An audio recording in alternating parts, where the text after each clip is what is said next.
All right. We're live. I love it. We made it. All right. So welcome, everybody. This is Slice of Pie Tipsy Tuesday. Shelly Jeffcoat, and I'm really I'm excited every week, but this week is different because Brooks is here. Hi, Brooks. Hello, Shelly. How are you? I am so excited. So for those of y'all wondering why you should be liking, loving, sharing, subscribing, and all that influencer stuff you're supposed to do, Brooks is you're one of the best people that I know. You have such an amazing heart and spirit. You love what you do. I mean, this is gonna be a bad call.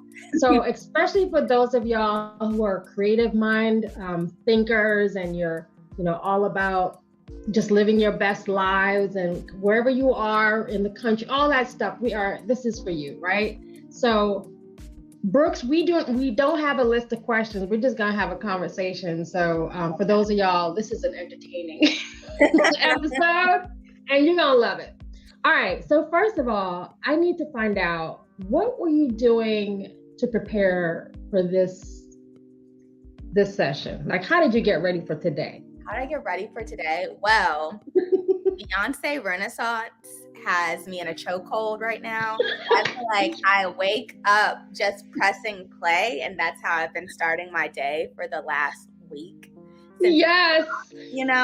So throwing a little Beyonce. What else did I do? Had some matcha. That is a part of my everyday routine. And I went to the gym this morning. So, Ooh. Just having okay. That's how I prepared for this. I love that. I saw that you threw in a little bit of wellness. So I will confess to everybody that the way I prepared for the call today, usually I am listening to Beyonce, but I was on YouTube catching up on some gossip on reality TV because that's my life. Okay, that's why I need to know what's going on with the Real Housewives. So that's what happened. I'm Married to Medicine. So shout out to all the Married to Medicine and the folks in Georgia doing their thing. Okay. Real Housewives of Atlanta this season. Yes. So good. So I mean, what is happening? Oh my gosh.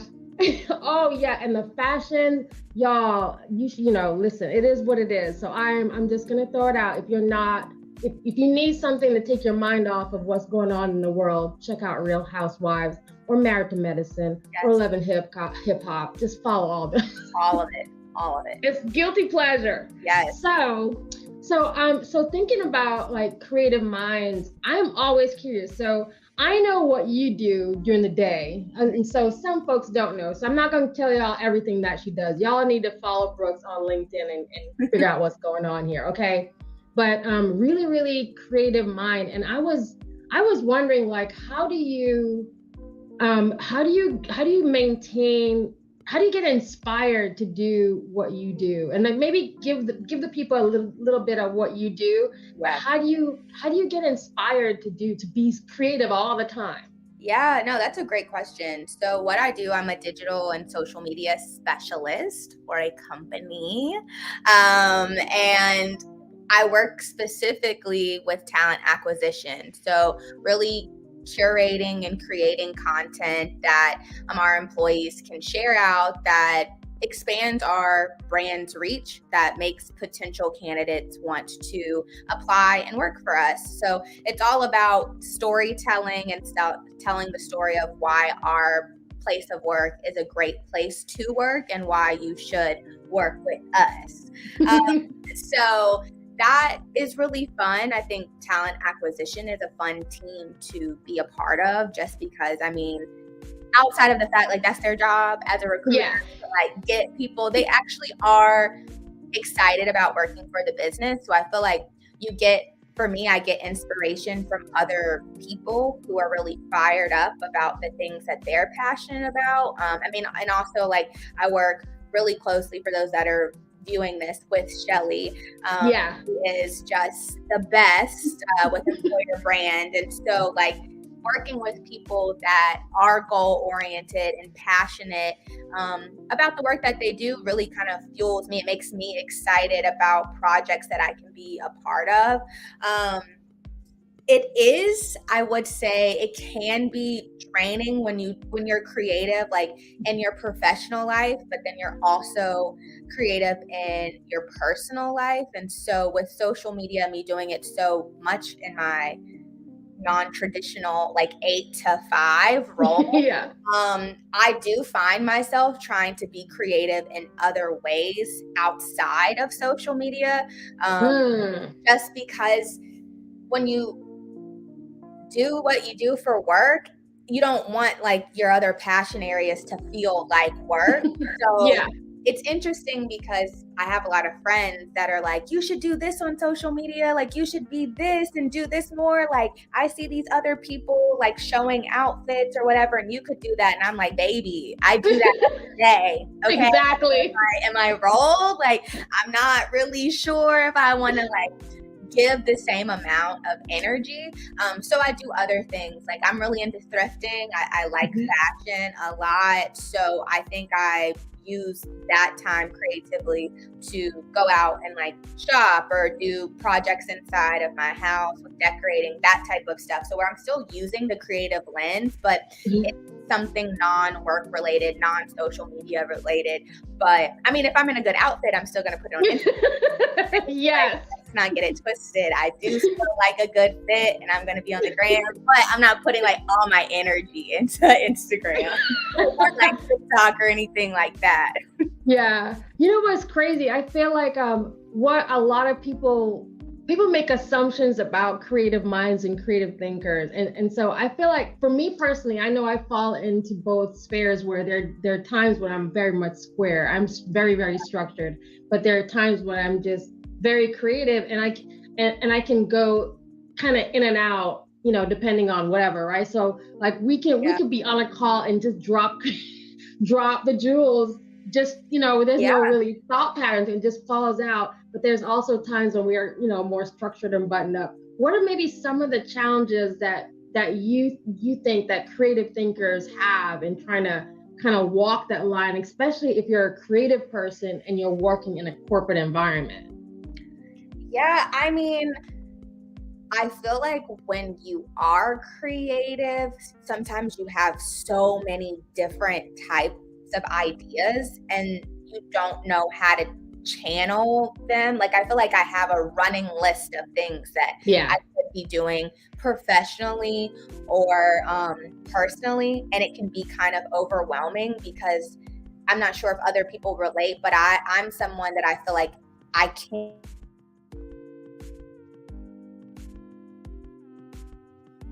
Uh-oh, did we just have you go mute? You just hit mute. Okay, we're back. There you go. That's all right. She was giving us the lotto numbers. I know now I can't hear you. I can hear you. You can hear me? Yes. We're good. Not us having technical difficulties. It's all right, y'all. I'm reading your lips, so I can't hear you on my end.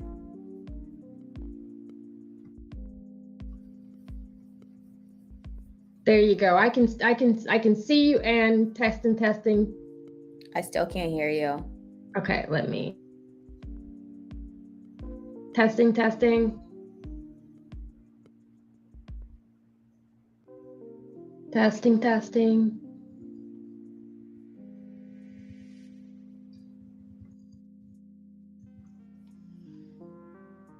This is so strange. Testing.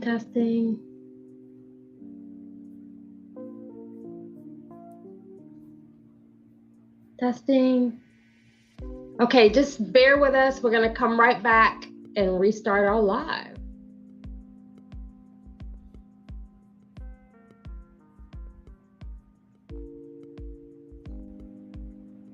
All right, can you hear me?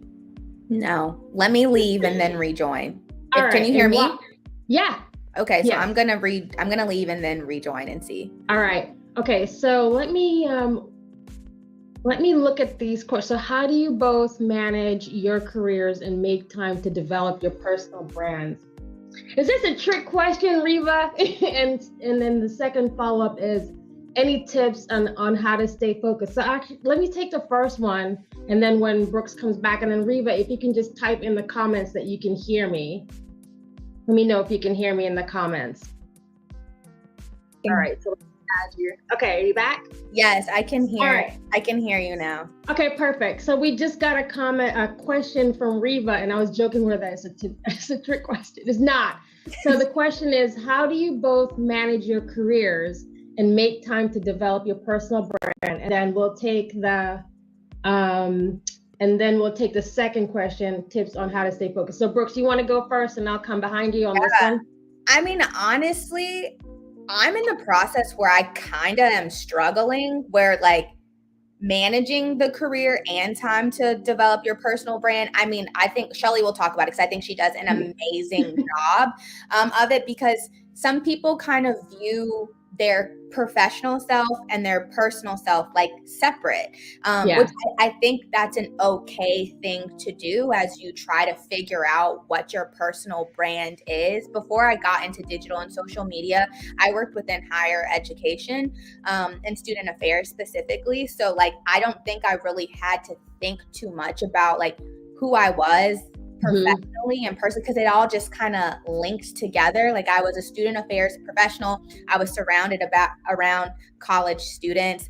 I looked like a college student. Like, they always thought I was a student. So I don't really think I ever thought about, when I leave that atmosphere and enter corporate America, how that is different for me. So I feel like right now I'm in the process of like, who am I professionally? Who am I personally? And then what are the things that intertwine, so that way I can be more cohesive and be confident with me just being Brooks. And then when you see Brooks, then you know, like, these are the things that I'm passionate about really and personally. I think that's where I'm trying to go. So that's why Shelly is like a really good mentor, because I think she really does a good job. Like, when I see Shelly's name, like, I know what she's about. I don't have to question, like, is this personal or is it professional? She's done a really great job of fusing that together. Well, thank you for that. So Reva, I think that what happens is, so nowadays we're using the term personal brands, but back in the day, it used to be called reputation management and marketing. Okay, I'm just going to give you a little bit of context. So what a lot of folks are doing now is that they're taking the outward facing, the what you see, and they're calling that your personal brand. And in fact, your personal brand is a combination of your actual values and how you visually represent those. So if you understand, this is back to the point that Brooks is making, if you have a good sense of who you are and how you want to be perceived, if you don't know that, then creating your personal brand is going to be a marketing exercise on LinkedIn, which is exhausting, because there's no amount of posts that you can put out that can tell the story of who you are. So I have had to take the narrative back of who I am and craft my own story. And that's what I do when I develop my personal brand. I think I'm just doing a better job. I've shifted this year to being more human and touching people and being more open and being more humble. Like, the way that I've kind of stepped into my personal brand is really owning it and not being ashamed to put out a post that is encouraging people because I'm having a rough day. So that is just, it takes time. I actually love this space. And so I'm just going to do like a horrible sales drop, because I have to do it. But if you go to our website, learncoachmodelgroup.com, you'll see that we actually offer personal branding, and there are 3 areas. I do personal branding for teens to help them get ready for college. And, there's a lot of teens that are posting stuff on social media that will come back to bite you. So I, work on that. And there's also a lot of teens that want to work in non-traditional roles, like, they want to be an influencer. You have to learn how to actually brand and create that. The second group is personal branding for young professionals, so folks who are just moving, like they graduated from college and they need to create that personal brand for their careers or their internships or whatever that looks like. And then the third group are veterans, so people who are shifting from working in a government job and they're trying to come into the kind of the private industry. So hopefully that helps. But yeah, we do. We do have you kind of your career actually gets tied into your personal brand, and how we show up at work is actually the same way we show up outside of work. We're the same people, so we've made it work for us. And then the second part, let me see if I can go back to the second part, Reva, and hopefully this is helping you out. The second part of Reva's question is tips on how to stay focused. We're not focused, Reva, we just have fun. How do you stay focused? I mean, honestly, I have a planner. I'm like a to-do list girl to check things off like that. If I don't write it down, it's lost in the sauce somewhere. But I think also too, like, tips on how to stay focused. I think it's also like something that I've learned, especially in a remote role. Oh yeah.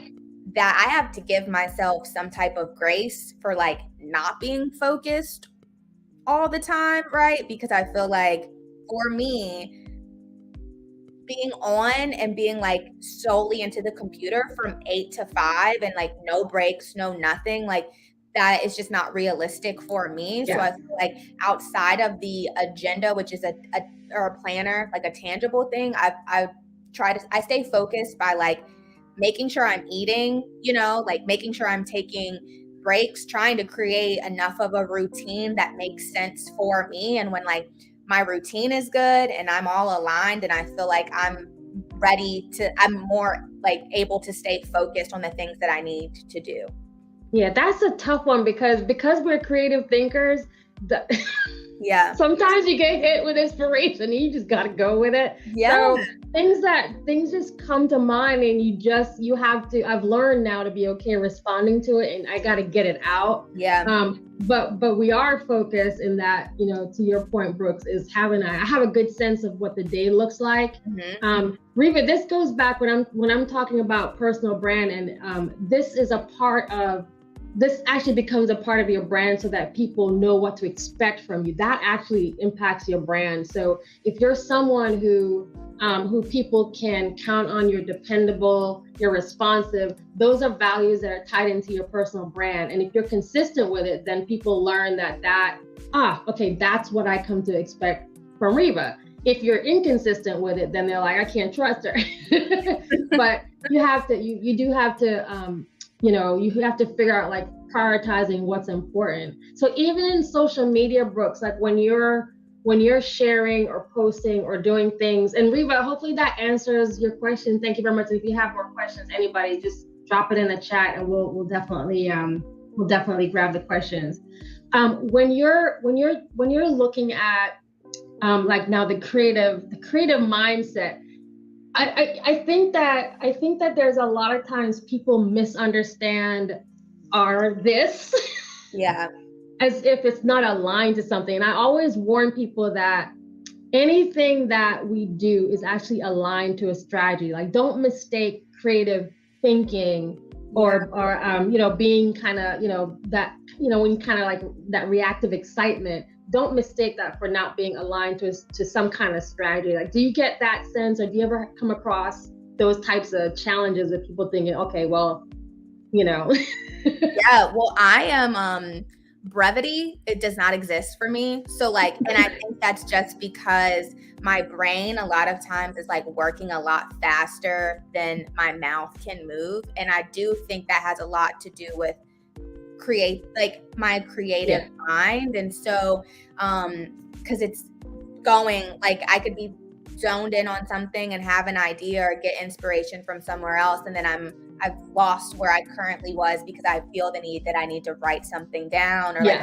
an idea or something like that. So I do find that depending on, I think that's why it's so important to find people that either think like you or have the patience to put up with the way that you think. Because it's just like, let me just spit it out really quick. And then it's like, oh, that I can see from your facial expressions, this doesn't make any sense. Okay, so like, let me back up and take a deep breath and then try to explain it a different way. But I do agree. I do find myself like, a lot of times, which is why it's important for me to surround myself with people who just give me grace and have Because the idea, I promise you, is going to be good. It just might take a little time. I might need some help to actually make it make sense to other people. I love that. So as we're talking about having the group, now I think I'm gonna roll into like sister circles. So for those of y'all, sister circle is something there's a group of us at work, and it's kind of grown, but it's just a group that is women that we're supportive of each other. It doesn't matter what it is. So we kind of meet once a month, and we just kind of check in with each other. But this is also where you can get feedback on, how things are going and things like that. So I wanted to find out from you, Brooks, when you're thinking about like your support and what your network looks like, especially because you're working in corporate America, how does that work for you? How do you get the support that you need, and what tips might you have for folks who are, in the similar situations? Yeah, I mean, it's hard to navigate. I've said this earlier on in the show, but I'm remote. So I feel like if I was in person, I might be able to find my people a little bit easier, just because of the way that like you can meet someone and feel like, okay, their vibe is a vibe that I can go along with. Virtually, it's hard because they might not have their camera on. I mean, I don't have my camera on sometimes. So I think it really has been through meeting other people and then them putting me in spaces. Like for Shelly, for example, like is very well connected at our organization. And so her being like, oh, you should meet this person, or you should join, this group, or stop in this meeting. So like I'm grateful for that connection, because it has opened me up to other women, to where it is inspiring for somebody to kind of like light a fire under you to do something in your personal life, because it just is like very uplifting to like say like, what are you doing? Like you have this talent, you're doing all this stuff for the business. Like, why are you not doing this for yourself? And you're like, ooh. And so you meet people who actually care about what you're doing, because they want that same type of care given to them. So, I mean, I feel like, and it's also helpful because these women look like me and have experiences that are like me. So I feel like that's easier to gravitate towards, right? Just for a community. But I would say like outside of that, I mean, unfortunately, for you to find people who are in your corner, you hate to say this, but it takes something happening at work for you to figure out like who really is there to support you, who's on your side. And obviously I would love for no one to have an experience that like makes you feel like, dang, who are the people in my corner? But I have had experiences in corporate America where like, no, I could have gone without the situation, but you gotta look at it as a glass half full. This situation brought to light like who was on my side, who was going to advocate for me. And then I was like, okay, well, these are the type of people that I can align myself with in this corporate setting. And at least I know now like who I can trust versus who I can't. So, I'm grateful for that as well. Oh, I love that. I think I would definitely recommend for those of you guys, even if you don't work in corporate America and you work in a nonprofit, or even if you're an entrepreneur and you're working by yourself, you need a network. You need to have a group of folks who they don't have to, and so we don't all agree on everything, quite frankly, right? It's having just, I know that there's this group that has my back. And when I'm wrong, they'll tell me I'm wrong. And when I'm right, they're going to say I did that, right? Yes. So it's so important to have that kind of support. And so I just encourage everybody, y'all find a network, find a mentor, find a sponsor, get a friend, phone a friend, keep a friend. Because that's the other thing, right? You got to make sure you keep these relationships. Absolutely. All right. So I'm going to ask you about some technology, some influencer speaks. Okay. All right. So for those of y'all watching who are interested in, becoming influencers, okay, or at least you want to be thought leaders, or you want to, for most of you guys, for those of y'all watching us on the LinkedIn channel, we can't see who's all in the room because of StreamYard, et cetera, right? But now we're going to talk about like how we use some of these channels to get your message across. And so we were joking about influencers because I have been doing these lives since June, and I still don't have the lingo down. I still forget to say, like, by the way, if you're in this chat room, y'all need to go ahead and like my video right now. Okay, please do that. And I'm supposed to ask you to subscribe. Go ahead and subscribe and hit the notification bell in YouTube. I think I did that. I think I just used influencer speak. Now, what's the difference? Like, what is the thing that we could do on LinkedIn as professionals? Because there's folks that are like putting out, like they might be sharing great information, company posts and things like that. But is there something else other than, and I have my cheat in my head, what I usually tell people they need to be doing, but what would you say to somebody who wants to kind of build their presence and build their brand on LinkedIn? What are some of the things influencer wise that they could be doing? Yeah, I mean, probably a lot of people are already doing this. I mean, everything has an algorithm. And so the more you post on LinkedIn, the more, your stuff gets seen within, like, amongst the people who you're connected with.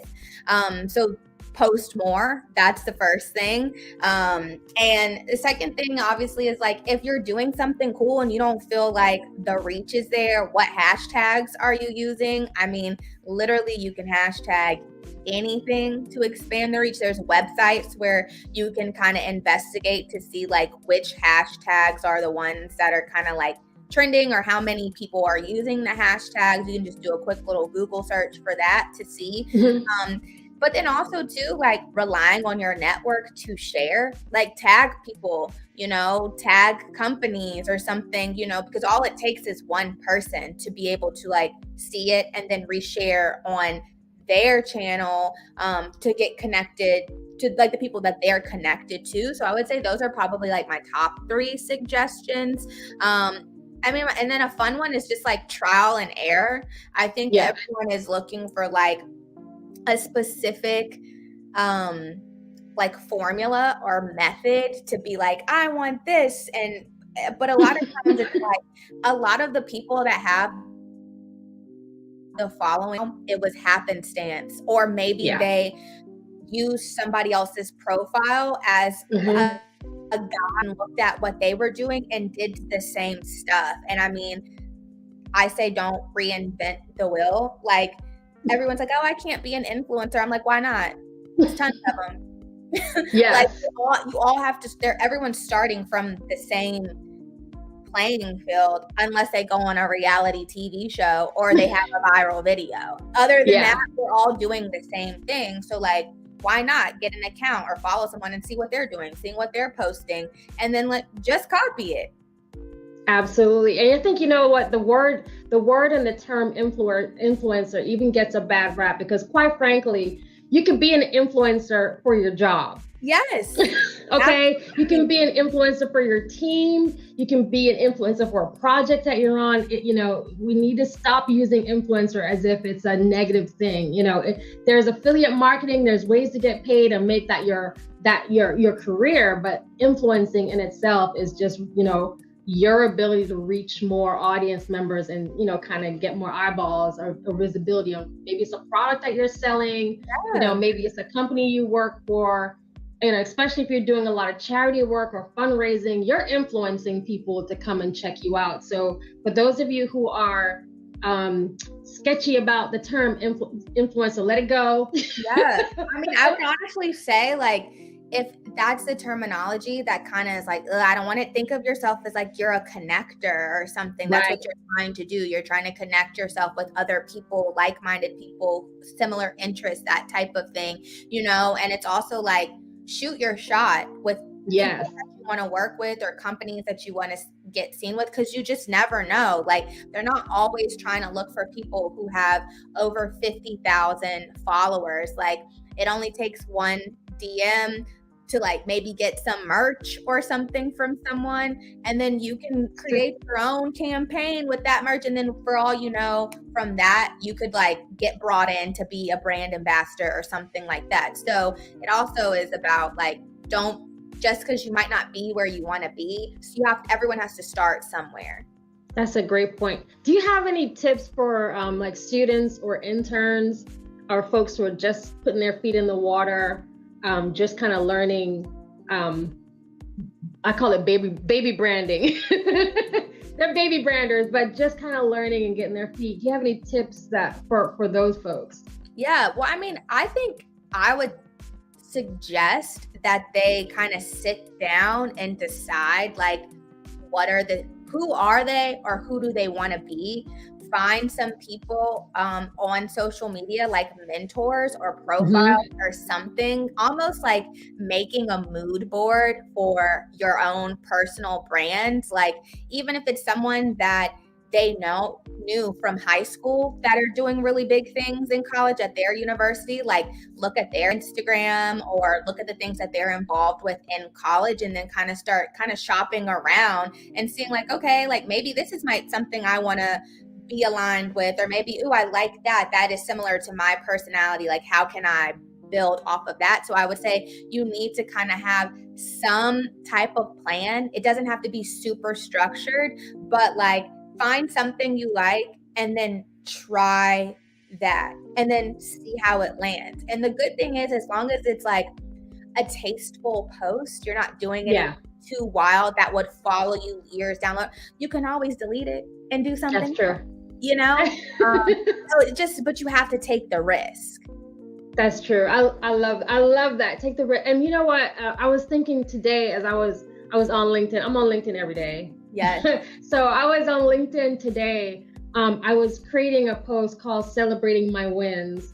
Also, let me just drop a little cheat for those of y'all who are just starting out and you want to figure out how to create some of these images. If you connect to me on LinkedIn, you'll see I use this a lot. I use Canva, so I'll drop the link in the chat for y'all. But Canva, you can start out, it's free, and then you can create these posts and you can add a quote and you can circulate. That actually helps your brand, in terms of building content.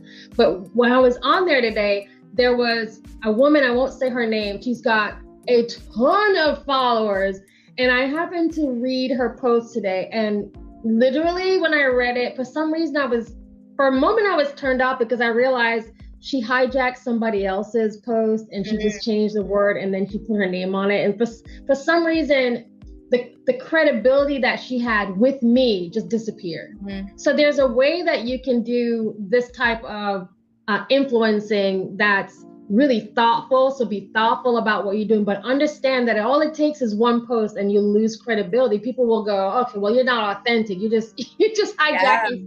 She could have just used, and it's a famous quote, she could have literally just used that famous quote and given credit and no one would have been the wiser. But I can tell you there's a few of us that saw it and we were like, yep, unfollow, unconnect.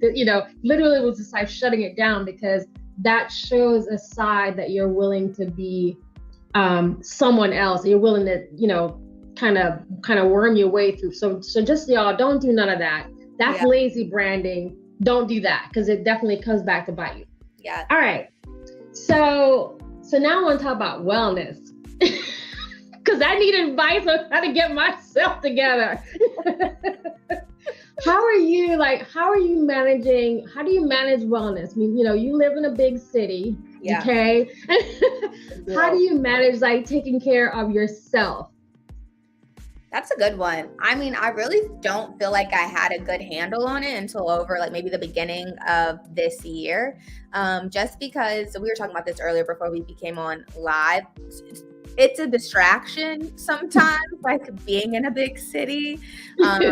And there's just so much to do all the time. And if you have a good network or you have a good friend group, which I love my friends, we've been friends for years, it's just like people constantly inviting you to this or to that. And when you think about your weeks and your weekend, I feel like when I first moved here, I didn't have a good handle on creating space for social time with other people and then finding time to recharge for myself. So I was very depleted.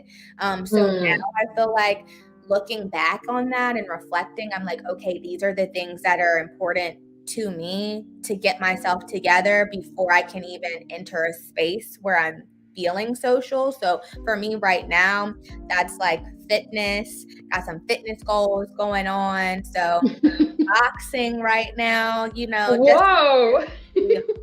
prepared in the event, something ever needs to go down. Philly, I got you. Okay. Yeah. Put him with a jab and a cross. I'm ready. So I've been doing that. Taking a break from brunching because I love brunch, but your girl cannot do it every weekend. And that was the energy I was on when I first entered the city. And I said, Brooks, how many brunches can you go to? It's got to stop. It's got to stop. So now I'm like taking what I would have usually been doing on the weekend and just like finding time to do things for myself. So I've picked back up reading again, like the fitness stuff, and then just kind of like allocating a specific amount of time that I'm going to be social. Cause it's like you work all week and then you blink. It's the weekend. And then before you know it, you've spent all this time doing things for other people. You get to Sunday and you're like, oh God, I gotta go to work again. Yeah. Already, I haven't even had time to lay down, So I think that's how I'm practicing wellness, is just really tapping into what am I doing for myself? What am I doing for others? And then finding a balance so that way I don't feel depleted all the time. Oh, that's so good. That's so good because our time is so short. Yeah. And I think, we end up basically blowing it and giving your time away to other people and not taking time for yourself just doesn't work. And I love that point you make about getting to Sunday and realizing it's Monday. It's already Monday and I don't know what I did with the 48 hours that I earned. So one of the things that I've been trying to do with wellness is just even simple things like stepping away from my computer and going outside, for the days that I don't go physically into the office, I will literally go and stand in my, I stand in my garage when it's raining. Don't judge me because I like the sound and I don't want to get wet. Okay. But I also, will stand in the garage because it's hot where I am. And so therefore there's a light breeze. Don't judge me. But just being, just stepping away from and taking time to, just take a mental break. Yeah. That has been so important. So I appreciate the wellness and I appreciate you keeping the rest of us together because I'm with you on the brunches. Yeah, you cannot, this is a PSA, you cannot go to brunch every single weekend. If you do, more power to you. You have a gift that I just don't have. And I want to say majority of people don't have, but it is not, especially a bottomless brunch. You cannot do that every weekend. You just can't. There's only so much bacon you can eat.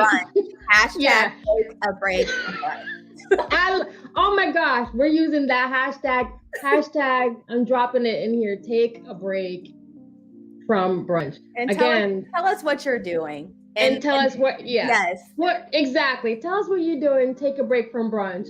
And you got it from the creative mind. Absolutely. Oh my gosh. So we're down to 2 minutes because I try to keep folks not long past dinner because we all get hangry. Because I'm hungry, y'all. Because people didn't feed me here. But that's maybe that's for Thursday. So before we go, what would you? Actually, 2 questions. So this we're gonna go over. Okay. So what do you want to be remembered for? Ooh. Oprah question. Oh yeah. Okay, I have 2 things. It's gonna be split. I want to be known for an outfit, like style. Okay. Because style is forever. It's iconic. Okay. So that part, but then also I feel like I want to be remembered for how I made people feel when they were in my presence. So I hope that they feel like loved, they had fun, they had like a good time. Like that's important to me, to create a space where like at the end of us hanging out, you're like, that Brooks, that girl. Yeah. Man, she's good. She's good people. I had a good time. Oh, I love that. All right. So then my last question, because this is P.I.E, what are you proud of? What are you inspired by? And what do you feel empowered to do? Ooh, okay. Mm-hmm. What am I proud of? Something I'm proud of is like leaving a field that I thought I was like going to be in forever and taking the risk to do something else and entering corporate America. Because I feel like my resume didn't necessarily like was a stereotypical resume that like made sense to enter the work that I do right now. So I'm proud that I took the risk and I now am in a field where I really feel like I can thrive in. So I'm proud of that. What I'm inspired by, I just think people who came before me. So that's literally anyone older than me that is out there. Like, that includes me, y'all. Yes, like I'm not just talking about the ancestors. I'm talking about the people, my mentors now. Like I see people just like really taking risks and putting themselves out there, or maybe even reinventing themselves. Yeah. And so I think that's really inspiring because it makes me feel like, okay, I can have multiple versions of myself in a lifetime and they all be great, right? Yeah. And then what I'm empowered to do, is that the last? What I'm empowered to do? Honestly, start working on my own personal brand. Like, get it together. Yes. I'm getting it together. I probably will be enrolling in a course. So Shelly can get my life. But I think just being like around you and other people at our job, that like everyone's doing things and I think you get stuck so much focused on like work sometimes that you forget about the things outside of work that I want to do that I've been putting off forever. So I'm empowered by the sister circle that is doing everything, and I want to be like y'all. Oh, that's awesome. And shout out to the sister circle, because I know a lot of them are watching, and I also know that they're going to be pinging us later. So y'all know who you are. So we really appreciate all your support. This was awesome. Yes. Thank you so much for doing this. Creative minds, creative thinkers, you have all that going on. I am so hugely proud of you and everything that you bring. You always bring 150% to everything that you do, and it is so appreciated. So you know I got you, and I'm so grateful to have you. Thank you so much, y'all. Thank you for watching another Slice of Pie. Don't forget to like, subscribe, and hit the notification bell, and share. And share. Thank you. And thank you for the questions and from the chat. We appreciate it. Y'all watching the replay, reach out if you have questions. There's connection and all that stuff in the chat. So anyway, we'll let the good people go. Brooks, hang out. I'm going to talk to you in the after. Okay. We have an after party. It's a whole production. All right, Brooks, we'll tell these people bye and we'll hang out. Okay, bye. Deuces, y'all.